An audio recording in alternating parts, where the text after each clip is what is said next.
आज जो है हमारा वो लेक्चर नंबर 11 है, जो कि हमारा टॉपिक था केबल से रिलेटेड। आज हम उस केबल्स को सॉल्व करेंगे। केबल्स होती क्या हैं, उस स्ट्रक्चर एनालिसिस में यूज़ कहाँ पे होती हैं और इनको सॉल्व कैसे करते हैं। तो सबसे पहले हम ये देखेंगे कि introduction to cables followed by the assumptions जो हम एनालिसिस के लिए डिज़ाइन के लिए केबल्स को यूज़ करते हैं।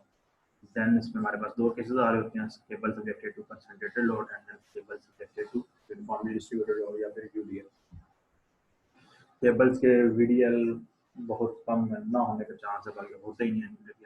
जो यूडीएल होगा या आपके पास पॉइंट लोड होगा या कंसंट्रेटेड लोड होगा। आज हम क्लास में सिर्फ कंसंट्रेटेड लोड करेंगे, इंशाल्लाह नेक्स्ट क्लास में हम इसको यूडीएल के लिए सॉल्व करेंगे।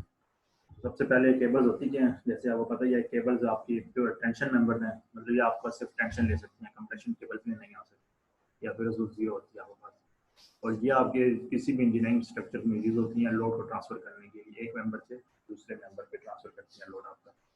और मोस्टली ये यूज कहाँ पे होती हैं, ये यूज होती हैं as a supports to suspension rules, then use in mostly in suspension bridges या रिवर्स वाटर बॉडीज को फ्लो कर रहे हैं, वहाँ पे आपने देखा होगा मोस्टली कलियार की साइड पे या नॉर्दर्न साइड पे ये बहुत ज़्यादा होती है हमारे पास सस्पेंशन ब्रिजेस, और मोस्टली वहाँ पे केबल ही यूज हो रही होती है। देन ये हम ट्रॉली व्हील्स के अंदर भी आपके पास केबल यूज हो रही होती है। जो मेजर ये स्ट्रक्चर है ये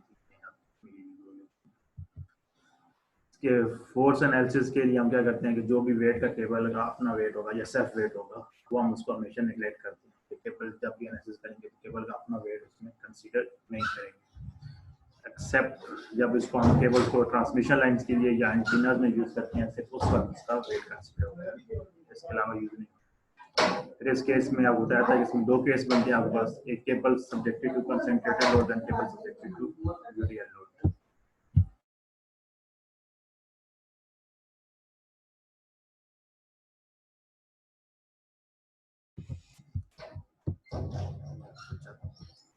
तो मोस्टली केबल हम जो यूज करते हैं उसका वेट नेगलेक्ट कर रहे होते हैं हाल स्ट्रक्चर में, एक्सेप्ट इन द जब हम केबल्स को ट्रांसमिशन लाइन के लिए या पावर लाइन के लिए आप यूज इलेक्ट्रिसिटी लाइन यूज करते हैं, उसके वजह से इंक्लूड किया जाता है कि वहाँ पे आपका स्पैन जो है वो बहुत ज़्यादा होता है। इसी तरह एंटीनाज में आपने देखा होगा केबल आपकी यूज होती है, तो वहाँ पे भी उसका अपना वेट कंसिडर किया जाता है, एक्सेप्ट इसका केयर हमेशा इसको हम नेगलेक्ट करते हैं जो भी सबसे वेट केबल होता है।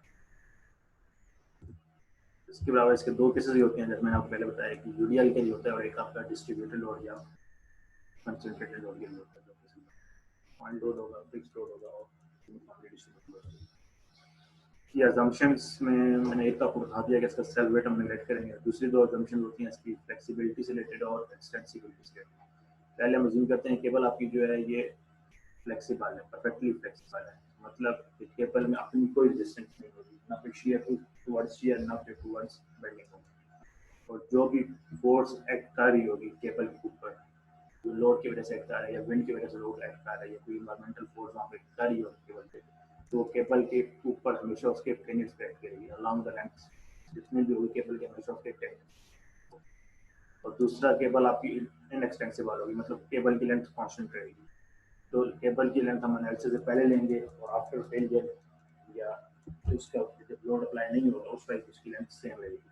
अगर लोड अप्लाई करने से लेंथ में केबल की कोई ना लेंथ इंक्रीज करेगी या ना लेंथ उसकी डिक्रीज करेगी, वो लेंथ आपके पास कांस्टेंट रहेगी। तो आपके पास सिर्फ तीन अजम्पशन है। पहला क्या है कि आपने उसका वेट निगलेक्ट करना है, self weight of the cable. Second, cable आपकी परफेक्टली फ्लेक्सिबल है, और तीसरी आपके पास है केबल आपकी इनएक्सटेंसिबल है। ये अजम्पशन है। पहले हम स्टार्ट करते हैं, मैंने आपको बताया था कि दो केसेस होते हैं। उसमें पहला केस है cable subjected to concentrated load. Concentrated load मतलब किसी एक पॉइंट पे कंसंट्रेटेड होते हैं, या अपने पॉइंट लोड भी कहते हैं। जैसे एज्यूमिंग कि हमारे पास एक केबल है ए बी सी डी। इस केस में क्या है कि आपके पास लोड लग रहा है पॉइंट बी और पॉइंट सी पे। तो पॉइंट बी और सी पे आपके पास एक पॉइंट बी पे P1 लोड लग रहा है, पॉइंट सेकंड पे पॉइंट सी पे P2 लोड आपका है। तो हमने इसको एनालिसिस के लिए सॉल्व करना है। ये क्या करना है, सबसे पहले आपके पास कोई जब भी एनालिसिस करना है, इसमें रिक्वायर्ड चीज़ें आपके पास कौन कौन सी कह सकते हैं मानने के लिए या फाइंड जो आपको करनी पड़ सकती है। एक चीज़ जो आपको उसमें से फाइंड करनी पड़ सकती है, आपको कह सकता है कि लोड की वैल्यू बताएं कि पॉइंट बी पे अगर हम लोड अप्लाई करें तो मैक्सिमम केबल कितना लोड आ सकती है। अगर आप किसी भी पॉइंट पे लोड की वैल्यू मांग सकता है। दूसरा वो आपकी केबल की टोटल डिफ्लेक्शन मांग सकता है किसी भी पॉइंट पे, Y C is deflection at point C या Y D deflection at point D, किसी भी पॉइंट पे टोटल डिफ्लेक्शन कितनी आ जाती है केबल में लोड अप्लाई करने के बाद। और थर्ड चीज़ वो आपसे मांग सकता है, वो आपसे मांग सकता है केबल की हाइट कितनी होनी चाहिए, मैक्सिमम टोटल उसकी हाइट हम कितनी रखनी चाहिए। तो ये लेंथ है, केबल की ये हाइट है, तो ये मैक्सिमम इस हाइट कितनी इसकी वैल्यू क्या होगी। तो ये चीज़ें होती हैं जो मोस्टली हम उसको फाइंड भी करते हैं, या उनसे कोई दो गिवन हो तो किसी आपस में फाइंड करते हैं। और फोर्थ चीज़ होती है आपके पास केबल के अंदर टेंशन। पता है वो केबल टेंशन मेंबर है, केबल में मैक्सिमम टेंशन आर कितनी है, तो आपको पता होगा एक फोर्स से जब मेंबर में ट्रांसफर होनी है दूसरे मेंबर में, तो उसमें कितनी टेंशन उसमें अंदर प्रोड्यूस होगी नेक्स्ट। तो चार चीज़ें वो आपसे मांग सकते हैं, लोड की वैल्यू मांग सकता है, डिफ्लेक्शन इन द केबल मांग सकता है, total height of the cable मांग सकता है, और टेंशन इन द केबल। ये चार चीज़ें आपसे वो प्रोवाइड कर सकता है। फिर जहाँ पे भी लोड अप्लाई होगा वहाँ पे केबल की डिफ्लेक्शन चेंज हो जाएगी। फिर इसी तरह अगर दूसरे पॉइंट पे जाएंगे तो केबल की डिफ्लेक्शन और फर्दर चेंज होगी, मतलब कांस्टेंट नहीं रहेगी। ये नहीं हो सकता केबल पॉइंट ए पे डिफ्लेक्शन सेम रहे और सी पे भी सेम रहे, हमेशा इसकी वैल्यूज चेंज होगी। वो चांसेस सेम उस टाइम होंगे जब आपके पास केवल टोटल सिमेट्रिकल और सिमेट्रिकल लोड अप्लाई करना, उस केस में चांस होता है कि इसका सेम रहने, वरना हमेशा इसकी वैल्यूज चेंज। मतलब L1 आपका डिफरेंट होगा L2 से और L3 से। इसका टोटल लेंथ भी आपसे वो मान सकते हैं टोटल कितनी आप फाइंड करेंगे या भी वन। तो सबसे पहले आपने स्टार्ट इसको एनालिसिस में किस तरह करना है कि किसी भी एक साइड पे स्पोर्ट्स में आपने उस टेक्स्ट का सेक्शन काट देना है केबल का। स्पोर्ट में यहाँ पे डी से सेक्शन केबल को काट देते हैं, पीछे क्या रह जाएगा, सिर्फ स्पोर्ट ए रह जाएगी जिसपे दो रिएक्शन आ रहे हैं, बस पता है पिन स्पोर्ट है, एक ए एक्स आ रहा होगा, दूसरा आपका ए वाई आ रहा होगा।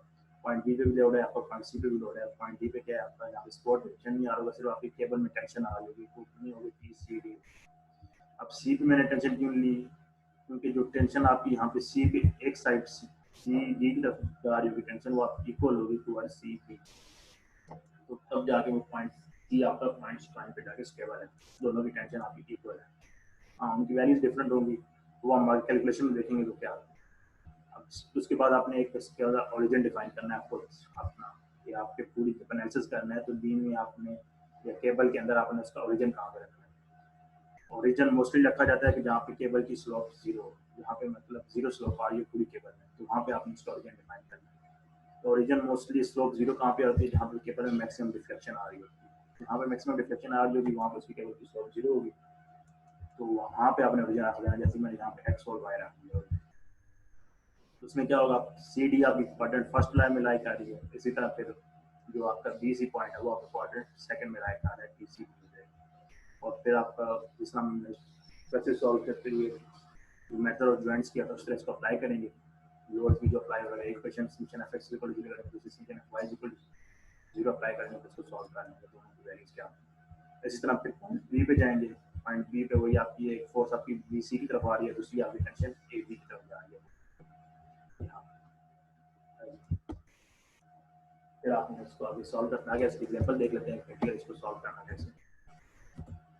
एट देन आपने वही मैंने बता दिया पहले कि दो फोर्सेज लगानी है, summation F X equal to 0, sign convention आपकी मर्जी है, सो किस तरह राइट साइड पॉजिटिव है या लेफ्ट साइड पॉजिटिव है, समीशन एफ वाई पॉजिटिव है। सबसे पहले हम इसकी एग्जांपल देख लेते हैं। ये एग्जांपल है 5.1 जो आपने आपको बुक बताई है आरसी की, इसमें सॉल्व भी हुई है। सेम है, इसमें कह रहा है कि determine the tension in each segment of the cable, मतलब हर सेगमेंट में हमने केबल में टेंशन फाइंड करनी है, मतलब ए बी सेगमेंट में कितनी टेंशन आ रही है, फिर बी सी में टेंशन कितनी आ रही है, फिर सी डी में टेंशन कितनी आ रही है, ये चीज़ें हमने फाइंड करनी है। और फिर हमने फाइंड करनी है व्हाट इज द डायमेंशन या हाइट की वैल्यू क्या फाइंड करनी है, मतलब ए और बी के दरमियान डिस्टेंस कितना है वो हमें फाइंड करना है। ये हमें गिवन क्या है कि ए टू बी डिस्टेंस आपके पास 2b है हॉरिजॉन्टल डिस्टेंस, सी और सी के दरमियान कितना डिस्टेंस है 2 मीटर, सी और डी के दरमियान 1.5 मीटर है, पॉइंट बी पे लोड ऐड कर रहा है 3 किलोमीटर, पॉइंट सी पे लोड ऐड कर रहा है 8 किलोमीटर। और डिस्टेंस हमें गिवन है ए टू डी जो वर्टिकल डिस्टेंस है वो 2 मीटर है, और बी टू सी जो आपका मतलब यहाँ पे स्लोप 0 होगी मैक्सिमम, वो भी आपका 2 मीटर है, और उसने डिस्टेंस वर्टिकल डिस्टेंस मांगा हुआ है ए टू बी। अब देखने से तो यही लग रहा है कि इसका डिस्टेंस कहीं इन बिटवीन आएगा, 2 से ग्रेटर होगा और 4 से कम होगा, लेकिन अगर इसको देखते हैं सॉल्व करते हैं उसकी वैल्यू क्या होती है। जो सबसे आसान मेथड है इसको सॉल्व करने का, वो तो हम बेस्ट है मेथड ऑफ ट्रायंगल जो यूज करते हैं। आपको एक लेंथ पता हो, ये 2 मीटर में पता हो, ये एच में पता हो, या फिर हमें एंगल पता हो, तो हम इसको आगे सॉल्व भी कर सकते हैं। तो उसके लिए हमने करेंगे भी यही, पहले हम एक वर्टिकल डिस्टेंस हमें पता है कितना है 2 मीटर, वर्टिकल डिस्टेंस हमने फाइंड करना है। या फिर हमें ये एंगल पता चल जाए, या फिर हमें ये फोर्स कितनी पता चल जाए, ए बी की फोर्स टेंशन होगी, इन दोनों में से कोई एक चीज़ पता चल गई तो फिर हमें इसको एच की वैल्यू फाइंड करना, तो हमने करना भी यही है, कोई एक चीज़ फाइंड करते हैं। सबसे पहले स्टार्ट किस तरह करना है मैंने आपको बताया था, सबसे पहले आपने स्पोर्ट से सेक्शन को काट देना है। अब आपकी मर्जी है ए से काटें या फिर आप बी से काटें। इस केस में मैंने दोबारा स्पोर्ट्स डी से उसको काटा है, तो क्या होगा, ए के बाद आपके पास इन स्पोर्ट थी, वही आपके पास दो डायरेक्शन आ जाएंगी, ए एक्स और ए वाई।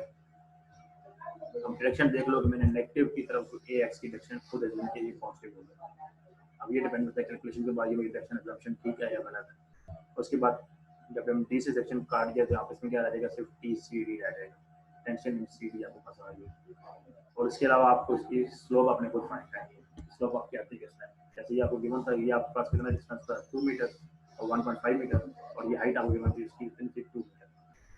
तो आपने एक रूल पढ़ा होगा ट्रायंगल 3:4:5 का, उस केस में आपके पास क्या होता है, जो सेंट्रल डिस्टेंस का 5 का होता है। जैसे ये जितनी भी फोर्स अगर मल्टीपल हो थ्री की, अगर ये 6 हो, ये 4 8 हो, तो ये ऑटोमेटिकली आप उसको 10 ये दूसरे मल्टीपल में लेते हैं। अभी इस केस में क्या है, इसकी हाफ है, 3 का हाफ क्या होता है 1.5 और 2 का हाफ क्या होता है 4। तो ये उसके हाफ में भी, इसमें भी ट्रायंगल का फुल अप्लाई कर सकते हो 3 4 5 का, तो ये डायरेक्ट आपके पास की वैल्यू आ जाएगी 5। और दूसरा तरीका ये है कि आप टेन इनवर्स कर लो, टेन इनवर्स वाई बैक मतलब टेन इनवर्स 2 डिवाइड बाय 1.5 कर लो, तो उसके बाद भी आपके पास एंगल आ जाएगा, जिस मर्जी एंगल से आप उसका एंगल फाइंड कर लो।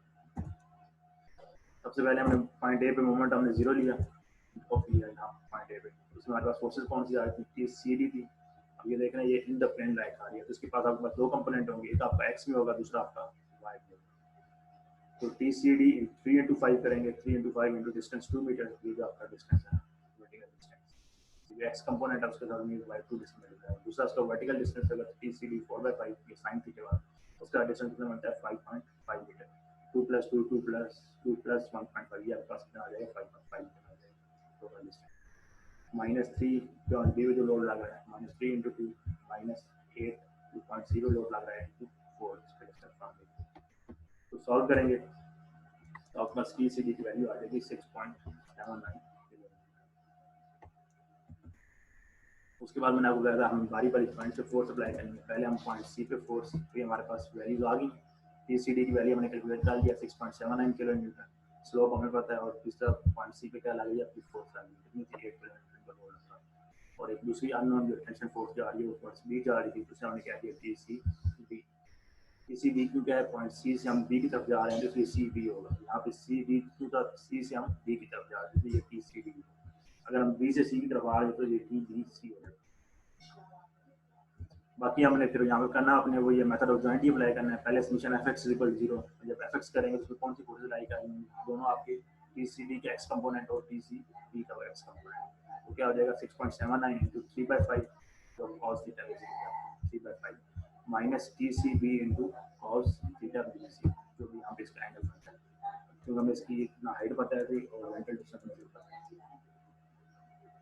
इसलिए इसका वो कंपोनेंट हो गया। उसकी जो इक्वेशन आप लाएंगे summation F X Y is equal to 0, और वाई में क्या है आपके पास वही दो फोर्सेज और तीसरी फोर्स कौन सी आपके पास लोड। पहले आपका वो लोड आ जाएगा -1 और साथ में ई सी डी का वाई कंपोनेंट और ए सी डी का वाई कंपोनेंट। आपके पास दो इक्वेशन बन गए हैं, दोनों इक्वेशन को साइमल्टेनियसली सॉल्व करें तो आपके पास थीटा बी सी की वैल्यू भी आ जाएगी और टी सी डी की वैल्यू भी आ जाएगी। टी सी डी की वैल्यू अपने पास टेंशन सी डी जो आई है वो आई है 4.82 किलो न्यूटन, और थीटा बी सी की वैल्यू जो आई है हमारे पास है 32.3। इसी तरह आप फिर आप पॉइंट बी पे जाएंगे, क्योंकि हम बारी बारी हमने पॉइंट डी से कट किया, तो हम आस्ता आस्ता डी से पहले सी पे गए, सी से बी गए, फिर हम ए की तरफ, तो हम फिर हमें रिक्वायर्ड में जो हम राइट फाइंड करने को फाइंड करें। इसी तरह जब पॉइंट बी पे जाएंगे तो वहाँ पे भी आपने दोबारा वही मेथड ऑफ जॉइंट अप्लाई करना है। पॉइंट बी पे हम पहले करेंगे summation F X equal to 0। अब पॉइंट बी पे आपके पास क्या हो जाएगा एफ एक्स, वही आपके पास टी बी सी की जो वैल्यू आई है पहले 4.2 किलोमीटर इंटू कॉस थीटा, जो जब हमने वैल्यू फाइंड करी है 32.3 और 32.3 आ जाएगा, ये पॉजिटिव तरह जा रहा है, पॉजिटिव आ जाएगा, फिर दूसरा नेगेटिव आ जाएगा T B A cos theta B A value negative हो जाएगी। इसी तरह दूसरी इक्वेशन ऑफ कंपेयर हम अप्लाई करेंगे summation F Y is equal to 0, उसमें भी आपको पास T B A sine theta, ये भी आपका पॉजिटिव हो जाएगा, माइनस माइनस में ये क्योंकि ये थर्ड क्वाड्रेंट में तो इसका वाई कंपोनेंट माइनस में, तो ये आपके पास -4.2 साइन 32.3 डिग्री और माइनस का लोड लग रहा है नेगेटिव के y एक्सिस की तरफ -3 हो जाएगा। इन दो इक्वेशन को आप दोबारा सिमल्टेनियसली सॉल्व करेंगे तो आपके पास थीटा और टेंशन की वैल्यू आ गई। थीटा बी ए की वैल्यू हमारे पास कितनी आ गई 53.8 डिग्री और टेंशन इन बी आपके पास आ गई 6.90 किलोमीटर। उसके बाद हमने पॉइंट एच की हाइट फाइंड करनी थी पॉइंट ए की, तो हाइट के लिए उसके लिए क्या हो जाएगी total h is equal to tangent, वहाँ पे आप टेंजेंट थीटा का फार्मूला अप्लाई करो, टेन थीटा।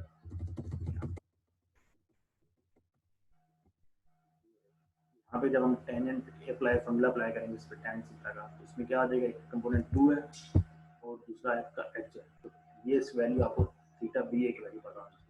हमने थीटा बी ए की वैल्यू फाइंड कर ली है, तो उससे 2 डिवाइड बाय h करेंगे तो फिर उसको सॉल्व कर लेंगे। थीटा बी ए की वैल्यू जब इसको सॉल्व करेंगे तो h equal to tan theta B A हो जाएगा। टेन थीटा की जगह हम 3.8 डिग्री सेंटीग्रेड पुट करेंगे तो हमारे पास टोटल हाइट की वैल्यू कितनी आ जाएगी 2.74 मीटर, जो कि हमारी जो असम्पशन थी इनिशियल के 2 से ग्रेटर होनी चाहिए, 2 से ग्रेटर ही आ रही है हमारे पास और 4 से कम। तो ये हमें एक रिक्वायर्ड वैल्यू थी, हमने सारी टेंशन की वैल्यू फाइंड कर ली है, मतलब टेंशन बी ए की वैल्यू हमारे पास आ गई है, टेंशन सी बी की वैल्यू भी आ गई है, पीछे हमने टेंशन सी बी की वैल्यू भी फाइंड की थी 6.9 किलोमीटर की, तीनों टेंशन की वैल्यू भी आ गई और चौथी रिक्वायर्ड वैल्यू जो आपको हाइट की फाइंड करनी, तो हाइट की वैल्यू भी फाइंड करनी जो हमारे पास क्वेश्चन की रिक्वायरमेंट। इसके अलावा आपकी बुक में ये क्वेश्चन गिवन है कुछ जो कि आपको आपने अभी प्रैक्टिस करने हैं प्रॉब्लम्स को।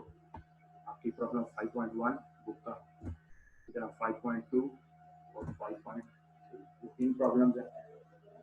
तीनों प्रॉब्लम्स में करना क्या है वही, मोस्टली किसी में उसने टेंशन मांगी है, सेगमेंट ऑफ द केबल और डिस्टेंस वाइड, ये सेम वही है जैसा हमने प्री क्वेश्चन किया, तीनों पांच टेंशन फाइंड करनी है और ये हाइट फाइंड करनी है कि वाई डी की वैल्यू डिस्टेंस वहाँ पे हाइट कितनी है।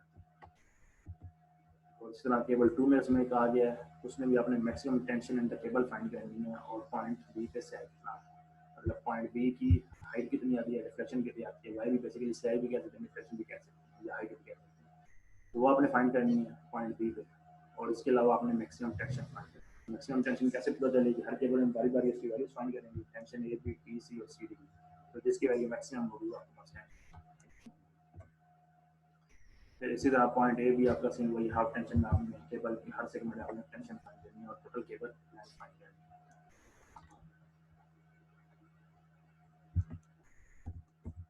इसके अलावा आपने जो इससे रिलेटेड चैप्टर 5 में बताया था अपनी बुक का स्ट्रक्चर एनालिसिस का आपसे यही करता हूँ कि आपने एग्जांपल्स और एक्सरसाइज जितनी भी आपकी ये कंसंट्रेटेड से रिलेटेड है ये आपने खुद इसकी प्रैक्टिस करनी है, तो मास्टर ऑफ वीडियो को आपसे आज का लेक्चर यहीं तक था। इंशाल्लाह नेक्स्ट लेक्चर में हम फॉर कंसंट्रेटेड या फॉर वीडियो यूनिफॉर्मली डिस्ट्रीब्यूटेड और केबल का मैसेज किस तरह करते हैं वो हम नेक्स्ट क्लास